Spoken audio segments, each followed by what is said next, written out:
Segregation room में सिर्फ कपड़ों के टुकड़े नहीं, गुजरे वक्त के टुकड़े हैं। या तो दुनिया ने रिजेक्ट कर दिया, जैसे हमारा ही वो बैंगलोर वाला ऑर्डर, या फिर दुनिया भूल। हमारा दिमाग खराब है। हम वो कपड़े बेचेंगे जो हमने खुद रिजेक्ट किए हैं। क्वालिटी का मतलब समझ में भी आता है कि नहीं? हाउस ऑफ भारत ऐसा कुछ नहीं बेचेगा जो परफेक्ट ना हो। लेकिन मैम, कोई भी चीज परफेक्ट नहीं होती ना, उसे परफेक्ट बनाना पड़ता है। प्लीज मुझ पे भरोसा कीजिए। मुझे वाकई लगता है कि हम सिर्फ सेग्रीगेशन रूम के कपड़ों से एक पूरा नया कलेक्शन लॉन्च कर सकते हैं और हमें सप्लायर्स पे भी डिपेंड नहीं करना होगा। ये वाकई हो सकता है, बस थोड़ी हिम्मत, थोड़ी मेहनत और थोड़ी क्रिएटिविटी की जरूरत है। हम कर सकते हैं अगर हम सब मिलकर करें ये काम तो। कर दी ना अपनी घटिया मिडिल क्लास वाली बातें। ये कोई टेलर की दुकान नहीं है, हम एक फैशन हाउस है। तुम क्या एक्सपेक्ट कर रही हो कि हम बोर्ड ऑफ मेंबर्स के सामने फटे हुए कपड़ों का कलेक्शन प्रेजेंट करें? नहीं मैम, प्लीज वेट। ये कुर्ता है ना, ये हमारे बैंगलोर वाले रिजेक्टेड ऑर्डर का है। ये बटन के पास ये जरा सा मैन्युफैक्चरिंग डिफेक्ट है, ये फटा हुआ है। और ये बॉर्डर मैंने स्क्रैप मटेरियल से निकाला है। ये बॉर्डर अगर हम यहाँ ऐसे पैच कर दें तो इस कुर्ते में नहीं जान आ जाएगी। ऐसे ही बॉर्डर्स और पैचेस ऐड करके हम पुराने कपड़ों में नहीं जान डाल सकते हैं। ये कपड़े तो हम सस्ते में भी बेच सकते हैं, मतलब 1000 रुपए की जगह 400 रुपए में बेच सकते हैं, वो भी फुल प्रॉफिट में मैम। और भारतीयों के बारे में तो आप जानती हैं, उन्हें सस्ती चीजें और बेहतर लगती हैं, बचत में चमक। पर होगा तो ये कुर्ता पुराना ही ना, जिसकी गलतियां तुमने छुपाई। क्या एक खत्म हो चुकी दोस्ती दोबारा प्यार में बदल सकती है? क्या रक्षित से दूर रहने का फैसला करने वाली अपराजिता अब हर जगह सिर्फ उसी को देख रही है? और जब रश्मि ने उसे रक्षित से आई लव यू कहने की एडवाइस दी तो क्या अपराजिता सच में अपने दिल की बात समझने लगी है?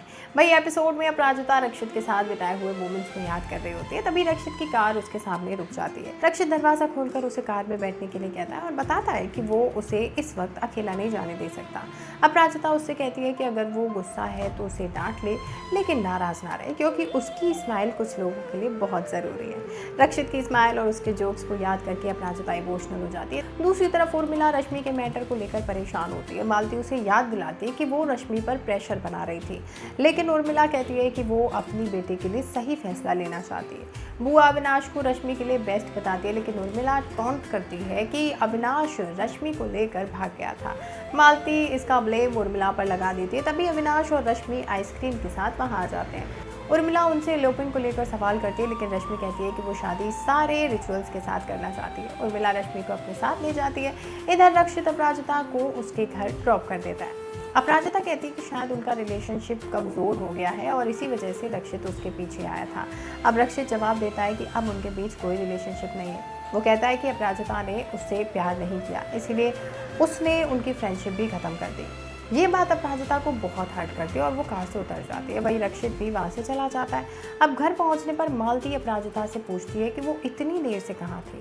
अपराजिता सच बताती है कि वो रक्षित के घर गई थी और फिर अपने रूम में चली जाती है। उधर रक्षित अपराजिता के साथ बिताए नॉर्मल मोमेंट्स को याद करता है और सोचता है कि भगवान ने उनकी इनकम्प्लीट स्टोरी की शुरुआत बहुत ही सुंदर की, लेकिन उसे कंप्लीट करने का रास्ता बंद कर दिया। मालती अपराजिता के रूम में जाकर उससे बात करती है। अपराजिता कहती है कि वो सुबह तक वेट कर सकती थी, लेकिन रक्षित की आंखों में आंसू देखकर खुद को रोक नहीं पाई। वो खुद से पूछती है कि आखिर उसके साथ क्या हो रहा है। मालती कहती है कि जब किसी से गहरा कनेक्शन हो जाता है तो ऐसा ही पेन होता है और अपराजिता को अपने सवालों के जवाब खुद मिल जाएंगे। बाद में मालती रामगोपाल को बताती है कि अपराजिता चेंज हो रही है और रक्षित के लिए फीलिंग्स डेवलप कर रही है। रामगोपाल को ये बात बिलीव नहीं होती, लेकिन मालती उसे भगवान पर भरोसा रखने के लिए कहती है। वही अविनाश उनकी बात सुन लेता है और अगले दिन अपराजिता ऑफिस के लिए निकलती है, लेकिन उसे रास्ते में बार बार रक्षित नजर आ रहा होता है।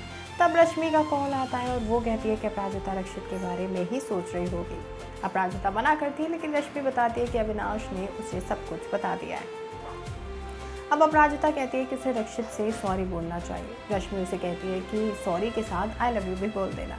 तब अपराजिता रश्मि को क्रेजी कह देती है। ऑफिस में भी अपराजिता को रक्षित का इल्यूजन होता है। फिर जब वो रियल रक्षित को सामने देखती है तो अपनी आंखें बंद कर लेती है। वो रक्षित से टकरा जाती है और रक्षित उसे संभाल लेता है। अब दोनों एक दूसरे को देखकर स्माइल करते हैं। अब अपराजिता के दिल का ये बदलाव क्या रंग लाएगा? क्या रक्षित के लिए उसकी फीलिंग्स अब सिर्फ फ्रेंडशिप नहीं रही? क्या दोनों अपनी इनकम्प्लीट लव स्टोरी को एक नई शुरुआत देंगे? भाई आपको क्या लगता है? कमेंट करके ज़रूर बताएं। अगर वीडियो पसंद आए हो तो लाइक करना और चैनल को सब्सक्राइब करना बिल्कुल मिस मत करना।